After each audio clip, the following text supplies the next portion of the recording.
So hello, my name is Lauren Mason. I am a professional yoga educator. I co-own and run Unbound Collective, which is a yoga teacher training school. And we also do some really good work, I think, in the community, connecting really good yoga teachers to high-paying, stable teaching jobs. So I'm here to talk with you today about kind of my suggestions and ideas, what I think a yoga professional is, what I think working as a yoga professional requires, and then kind of the path that one might take if that's something that you're interested in. So I'll be going through just a few of my ideas, and the way in which I talk can sometimes come across as if I know everything. That's just my confidence shining through, and everything is open to your individual perception, your individual likes and dislikes. I'm just going to be mostly teaching from my experience, what has worked for me in my life, and also what has worked for people that I know. Okay. So like I said, my name is Lauren Mason. I have been working as a yoga teacher since 2012. So that's about 11 years now. And I started just as a regular yoga teacher, but I also worked at a yoga studio that was quite large. I was able to have like an hourly position there. So that is one thing that kind of gave me a leg up in my career. And I'll talk about that more as we go through. So first, what is a yoga professional? My idea of a yoga professional is someone who is first and foremost a skilled yoga teacher, but they are also someone who is savvy as a business person and have really high integrity. They operate individually and professionally with really good values. They're very ethical. And I believe that all three of these things must work together in order for someone to have a successful career as a yoga professional and not fall into some of the murky waters that we have seen some really famous yoga people go into. And I see a lot of just regular yoga teachers go into on a pretty consistent basis. So before we kind of get into those three things, I'm going to break those all down a little more. I want to talk first about mindset. So mindset is huge. How you think of yourself, how you think about teaching yoga, how you think about the business of yoga, these things are going to hugely affect how successful you can be as a yoga professional. So first off, you got to know your value. You have to know that what you share is unique and valuable. You are an individual and your voice matters. People want to learn from you. What you can guide people to is really, really, really powerful and valuable. So that means that knowing you deserve to be paid for what you do is a really big part of what it means to be a yoga professional. You also need to know your goals and how to reach them. This needs to be a business idea. Like, you need to be thinking about your career as a career, not just thinking like, oh, if I'm a good enough yoga teacher, I'm going to magically attract people to me and that's going to magically get me the money that I need. You need to know what your goals are and how the steps you're going to take to get to those goals. These goals can be anything. It can be your financial goals, but it can also be your lifestyle goals, the kind of balance that you want in your life, how much you want to work, the kind of life that you want to lead. All of those things can be part of your goals. The other thing you want to do is know your niche and be unapologetic about it.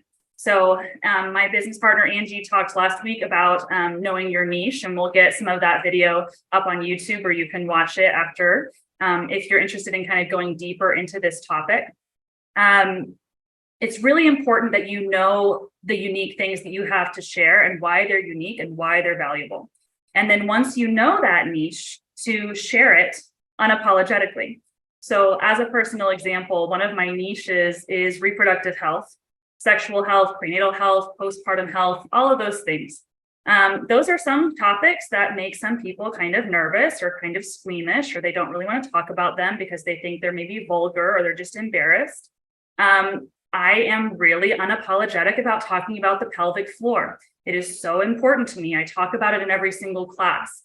So even though every single class isn't about sex and isn't about making babies or having babies, there are still really important aspects to my niche where I know a lot about that part of the body. And I know a lot about how health in that part of the body can impact overall health in the body and in like all of the systems. So because it's so important to me, because I know so much about it, I am not shy about talking about it anymore. And part of that is knowing my value, knowing what I have to offer is valuable, and knowing that people need it. And for the most part, people respond really well to that. Another part of my niche, ooh, I'm going to pause just for a moment here because there is a train that goes by this beautiful house that I am broadcasting from. And sometimes it drowns out what I'm trying to say. I'm just going to pause and let it pass.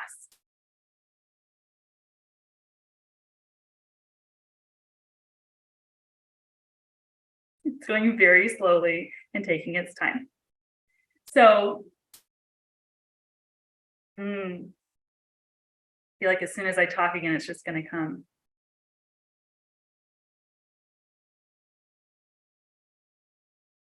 All right, it's going to go by without honking its horn. That's kind of nice. So, kind of to sum up, your mindset is about who you are as a teacher, but it's also having that professional mindset. This is not a business for someone who just wants to find like a little part-time job and maybe wants to think that they can pay the bills by working like 5 or 6 hours a week because they see that some people supposedly do that. It takes a really big understanding of all the work that goes into propelling your career forward and then making sure that you're really taking those steps and that you have the attitude and the personality to stick with those steps, because this is not always an easy career path to follow because it is kind of a unique career path. It's not working for somebody else and just showing up and getting your paycheck. Like a lot of other service industries, it requires a really strong personality and a really strong commitment to yourself as well as to your goals.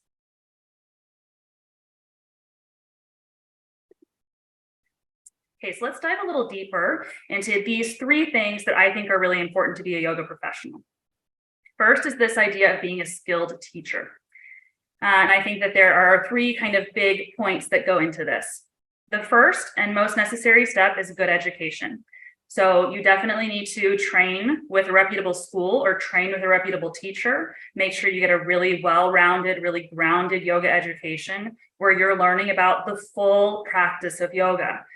It is very rare that a yoga professional can be really successful only doing one thing, only doing movement, only doing meditation. It can happen, that can be part of your niche, but for the most part, you're going to need to be very well-rounded as a yoga teacher and be able to offer lots of different things. And then you're going to need to be committed to always learning, always being willing to accept criticism, always willing to strive for more, always be willing to have guidance. It is really, really, really useful to have teachers and mentors throughout your life. It is not appropriate to say, I'm done with my 200-hour training, or I'm done with my 500-hour training, or even I'm done with my yoga therapy training, and now I know everything that I need to know. I am totally confident on my mission. It's never going to change. I never have to learn anything else, and now I'm going to be successful for the next 20 years. That is just not the reality. So you don't necessarily need to be taking training after training after training after training. What you need to do is have that good, solid training foundation, and then always be willing to learn from your teachers, from your students, from your peers, from resources that you find. Just having this mindset of being ready to grow and ready to face your own shortcomings and then grow from them is really, really important. And this feeds right into this idea of humility paired with confidence. So you need confidence to go out and teach a class and know that you are holding space for people and that you are sharing everything that you are able to share and that they're having the best possible experience with you. So that takes some confidence, and that is really necessary. But we also need to be honest. We need to know what our limitations are. We need to know what we know, and don't lie about where that knowledge came from. Don't lie about like saying we know something that we don't know. Having the humility to say, like, this is who I am. It's amazing. What I have to offer is wonderful. And yet I know that I did not do this on my own. And I know that I still have room left to grow. This makes you so appealing as a leader. And as a yoga teacher, as a yoga professional, you are a leader. You are there to guide people. So having a leader who is confident in what they know and confident in their experience, but also having humility along with that, that's just really appealing. That's the kind of person that people want to follow and want to work with. And then finally, we have this idea, again, of kind of knowing your niche, but also being able to adapt. So understand your niche and how it can be applied in a variety of contexts. So not just, I teach meditation, the only meditation that I teach is this particular workshop because I decided that that workshop is the best way to learn meditation. That might be true. You might be absolutely right. But not everyone is going to want to take this workshop all the time. You might need to be able to adapt those ideas to a variety of different classes or a variety of different workshops so that, and even like teaching private lessons based on that, teaching courses based on that, because again, one product won't be necessarily able to support you. You might not only have one approach that you can take, you're going to need to maybe fit your skills in to a lot of different areas so that you can have a really nice balanced workload and a nice balanced career. And it's also really important for you to find a balance between the things that will give you a high output for a low input, so that you can focus your energy and your resources on things that might take a little bit more time to prepare or might not have as much of a feedback for you.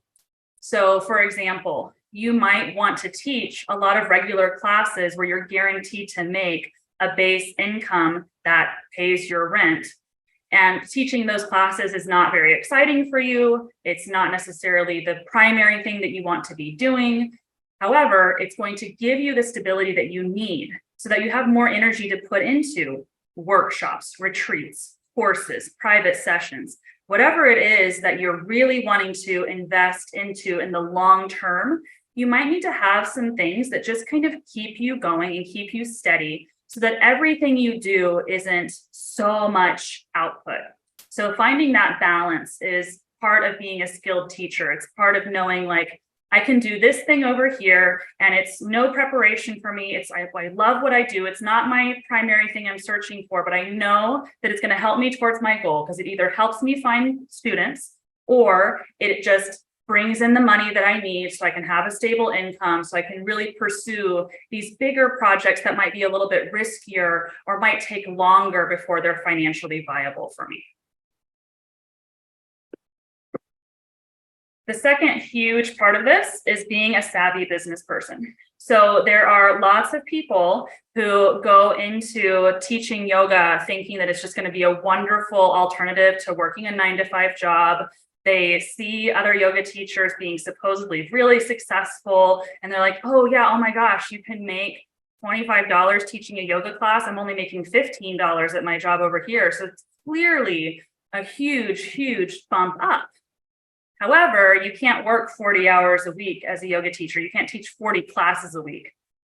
You might be able to teach some workshops and things that are going to get you way more than $25 an hour, but those are also few and far between. You can't be offering a workshop every single day or even every single week, depending on what market you're in and who you're kind of reaching towards. That definitely won't be something that you can do right away. It's something you might need to build up to. So some things that kind of feed into you being a good business person is to stay organized. A lot of people don't realize that being a yoga professional, this is a business. You are your own business and you have to maintain your business with good business organization. That's having a good calendar, having a good awareness of your financial flow, knowing where to find balance in your schedule, understanding how long it takes you to get from this place to this place, knowing how long it takes you to set up a room or to clean up after a class. Those kinds of things are all really important. Scheduling is huge for someone who's going to be working a lot as a yoga teacher. So keep track of things, stay organized, and that will help you to maintain balance so that you're not getting burned out in kind of the hustle of this. It's also really important to maintain good relationships. You absolutely have to have good networking with people in your community, and not just yoga people. That's really, really useful because you always want to be the person that someone thinks of when they're like, oh, I really want to do a workshop at my studio on this. If they know that that's your specialty, they're going to call you first whenever people are asking for it. So yoga relationships are really important, but you also want to have relationships with other healthcare professionals in your community or wellness professionals in your community, because again, you want to be the first person that people think of when they're like, oh yeah, I need a yoga teacher. You want them to think of you. And the way that you do that is by maintaining professional relationships, by sharing clients, or just by being in good communication, just, sitting down and going to networking events or having lunch with people so that you know each other. Having a relationship with someone on like a personal level, but in a professional way, can be really hugely beneficial. It's also useful to, again, remember that you are a leader in the community, and to not lose sight of that. To remember that I am a teacher, I am trying to be a trailblazer, I'm trying to be a guide, I'm trying to be whatever you see your persona as. You are a leader within your yoga community, within the larger community, whatever. And we're going to talk about ethics. Like, that's one reason why you kind of need to live in an ethical way and teach in an ethical way. It's because you're trying to be a leader in your community. And when I talk about relationships, I mean to maintain professionalism in all of your relationships. It can be really easy, especially there's some encouragement within the yoga community to call your friends your students, or call your students your friends, or do things with your students in which you're relating to them as like on a friendship level. This becomes really, really bad, really, really fast, because you're losing the mindset that you are a professional. You don't ask your friends for money. You don't ask your friends to commit to something that you're selling. That's inappropriate. So if you start to treat your students like your friends, you're not going to want to sell to them, and they're going to feel really gross whenever you do try to sell to them. So remember to maintain this professional boundary in which you can have great relationships with your students. You can have great relationships with people in the community. But if you're wanting to succeed as a career, you're going to have to remember that first and foremost, you are a leader and you are a business person. And what you have to offer is valuable. And what you have to offer is valuable, almost separate from yourself as an individual. So you can hang out with people as an individual, but then they need to give equal exchange for your services as a professional. And in my experience, it's really, really hard to have both of those relationships with the same person. It's much easier to have your friends who are your friends, who you never ask to go to yoga stuff because they don't care about yoga, and then have your students and your clients who are the people who pay you for your services. And I do have friends who sometimes come to my yoga stuff, but it is very, very rare. And I can tell you that as soon as I start to have a relationship with a student as a friendship, I stop marketing to them. I stop trying to force them to come to stuff or talk them into coming to stuff, because it just feels like I'm trying to only be friends with someone because I want them to buy something for me. And that is a really, really gross place to be. And all of this feeds into presenting yourself professionally. Again, it comes back to that mindset. Who am I? Who am I in this community? How do I want to be perceived by this community? If you want to be perceived as a professional, you need to act like one. You need to look like one. And that doesn't mean just in person. That means you need to have something like a professional page or a professional website that is all about you as a professional. It's not, you as an individual person. You can, of course, share about your lifestyle. If you're on Instagram and you're like, oh my gosh, I'm so excited to go teach this class today, and you want to do like a selfie on your way to class, that's fine. But it's still about, I'm on my way to teach and I am so excited about my job. I love it so much. This is what I'm giving into it, is my excitement and my joy. That's all a part of your professional persona. But you need to be careful that you're not posting things that are personal on your professional page. It really, really helps for people to understand what your boundaries are whenever you say, on my page, I post professional things, or on my website, I post professional things. And then this social media or this page or this account is for just my personal life. And along with this is kind of having a good understanding of how business works, how contracts work. It can be really tempting to look at a kind of career like this and think like, oh, I can just go in and do it my own way. I'm going to break all these barriers. I'm not going to compromise on this value or that value. But you have to have a good understanding of how business works before you can go in there saying like, I'm going to do it my own way. So for instance, I've worked for a lot of corporate places and I've gotten really good jobs with them. You have to do your payroll the way that they want to do it. You have to do training the way that they want to do it. You have to submit invoices the way that they want to do it. You have to, be paid, have the amount that they want to pay you. There is some freedom in this career to look for gigs that you want and do things in the way that you want on your own time. But there is also just some of the stuff you just have to live with. And usually if you're going to have a balanced career, it's going to be a balance of working in some corporate context and kind of adhering to their corporate guidelines, and then working for some yoga studios and being in partnership with them and adhering to their studio guidelines, and then maybe offering some stuff on your own. But it is not, some people, I think from the outside looking in, they look at it and they think like, oh my gosh, their life is so great. They just get to drive around and teach yoga all the time. They just do whatever they want. And that is very much not the case. So finally, I think the third kind of pillar of this is being an ethical individual. And I've been talking about this throughout, so you can probably tell that this is hugely important to me. I think that if you live in an ethical way, if you're living your yoga, if you are living in a state of yoga and you're practicing business in a state of yoga, things will unfold for you more easily. You won't compromise on your values. You won't make decisions that are harmful to you or others.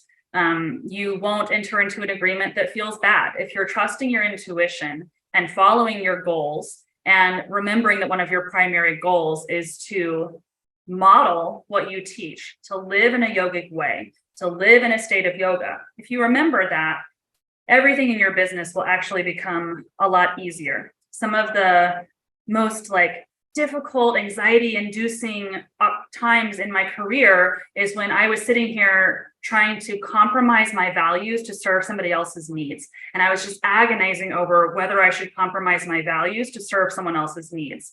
And when I stopped agonizing, sat with myself and thought about who I really am and what I really want, the decision becomes easy. Either I make this decision and I do it with my boundaries and my way, or that's not the opportunity for me. I'm just going to let that go. And then finally, I kind of want to talk about this idea of you're unique, but you also aren't. What you have to share is unique, but you are not so special that you don't need to adhere to morals and values and ethical guidelines. So I talked about this a little bit before. This is one that has been really important to me because part of my personal journey. It's a very fine line to walk between knowing your value, knowing how great you are, but then also having that humility. Knowing what you have to share is unique and wonderful, but also knowing that you're going to have to go through the steps that the business is making you go through in order to share that unique and wonderful thing that you have.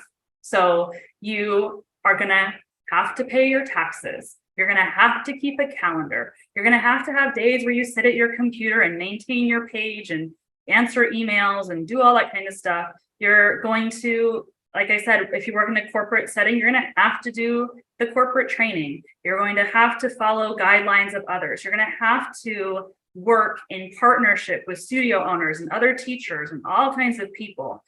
So even though what you have to share is unique and wonderful and your voice as a teacher is needed and unique, you still have to kind of fit in with the process and sometimes do the things that are not as enjoyable. That whole thing, do what you love and you'll never work a day in your life. It's total BS. What it actually is do what you love and you won't mind doing all the other crap that goes along with it. Because you remember what you're serving when you're sitting there and doing your spreadsheets for your taxes, or you're sitting there and answering a million emails. You'll remember I'm doing this for this larger goal. And I know that if I stay organized and stay on top of my stuff and really stay true to who I am, it's going to move me towards the goals that I have. And kind of the final idea with that is to not fall into the trap of thinking that because something is hard, it is wrong, or thinking because it is hard, you're not doing it as well as somebody else. Sometimes things are just hard. And I can tell you that everyone who is successful in this business that I know is either working really, really hard and is a really savvy business person, or they somehow got really, really lucky. Like they didn't need the money. And so they were able to just live on nothing until they were able to build up to a comfortable, stable financial place. And then finally, I kind of want to go through the path to professionalism. Again, just kind of talking from my own experience and the experiences I've seen with others. So the number one is to establish yourself as a teacher. And when you're in this phase of your career, that might mean that you're working another full-time job, or you're working a part-time job that somehow helps you towards your goals while you're teaching 2-5 yoga classes a week, 1 workshop a month, something like that. So there's a balance between, again, the job that's going to pay the bills and be stable, and working towards the career that you really want. So in my career, I was working, like I said, at a yoga studio, which was a really wonderful job for me to have, because I was working at a yoga studio, I did my training, and it happened all the time that I'd be working there and, oh no, so-and-so can't show up. Okay, Lauren can go in and sub a class. So I got to teach a lot more than I necessarily would have if I was just trying to teach. So again, got really lucky. That was one thing for me that was very fortunate, that I was able to have that kind of early in my career. And it allowed me to move more quickly towards my ultimate goal, which was being a teacher trainer. So I was able to, because I was working within that business, move my way up to management, move my way up to teaching a lot, and then move my way up to being a teacher trainer with that company. That was a very fortunate path. I've had a lot of people supporting me on that, a lot of people giving me a lot of grace. And at that time, I was a single person. But then I got married, and I got to the point where we decided, like, we need to have this income benchmark. If Lauren's going to keep doing this job, it needs to be bringing in this much money every month. And so I was able to do that by doing all the things that I told you about: being organized, diversifying, knowing my niche, finding balance as a teacher, all that stuff. I was able to build up an income to a point where, how we kind of labeled it in our household budget is Lauren's income pays the rent and the other bills. So like there were so many parts of the bills that I was paying with my income. But this took a while because the income of yoga is somewhat variable. You might get paid once a month. You might get paid per student. So some months are going to be more students than others. So you might have a base paycheck that you can count on, but it might kind of fluctuate up and down quite a bit. So it's really important if you want to transition from yoga as a part-time job to yoga as a full career, you really need to have some kind of baseline for yourself where you're like, yoga is making me this, and this is covering my basic necessities, and I have a savings account ready with like 6 months worth of expenses. That gives me the freedom that for 6 months, I don't have to worry about yoga paying the bills, which is so useful, because when you're building up to a full-time career, there are going to be a lot of gigs that are not going to pay the bills. Or it might be one of those big goals where you're like, I'm going to do this big workshop, I'm going to do this big training, this big retreat. That's something that only happens once every 6 months. So it's going to be a while before you get the payout for it, even though you're spending so much time building towards it. So have a steady income, have a steady savings, and then, and only then, would I encourage you to make the leap towards doing yoga more full-time, pursuing that kind of ultimate goal, and working towards what you want to work towards. And there are plenty of people who I would still call a yoga professional who maintain their part-time job at Whole Foods, or maintain their part-time job at a spa, or again, like one of those jobs where it's helping you with steady income. It's sort of in like the wellness, so it overlaps a little bit. And then, they can stay in this place where they really don't need yoga to pay the bills. So they can just kind of do it as a passion project. So again, this is just my suggestion based on where I came from, how my career has gone, and how I have seen it going for other people. So I hope that this is useful for you. And I'm always open to questions and discussion. So those who are here live will kind of stop the recording in a second and discuss as much as you'd like to discuss. And then if you're watching this recording, feel free to leave comments, send questions, and I will get back to you with my answers as soon as I can. Thanks.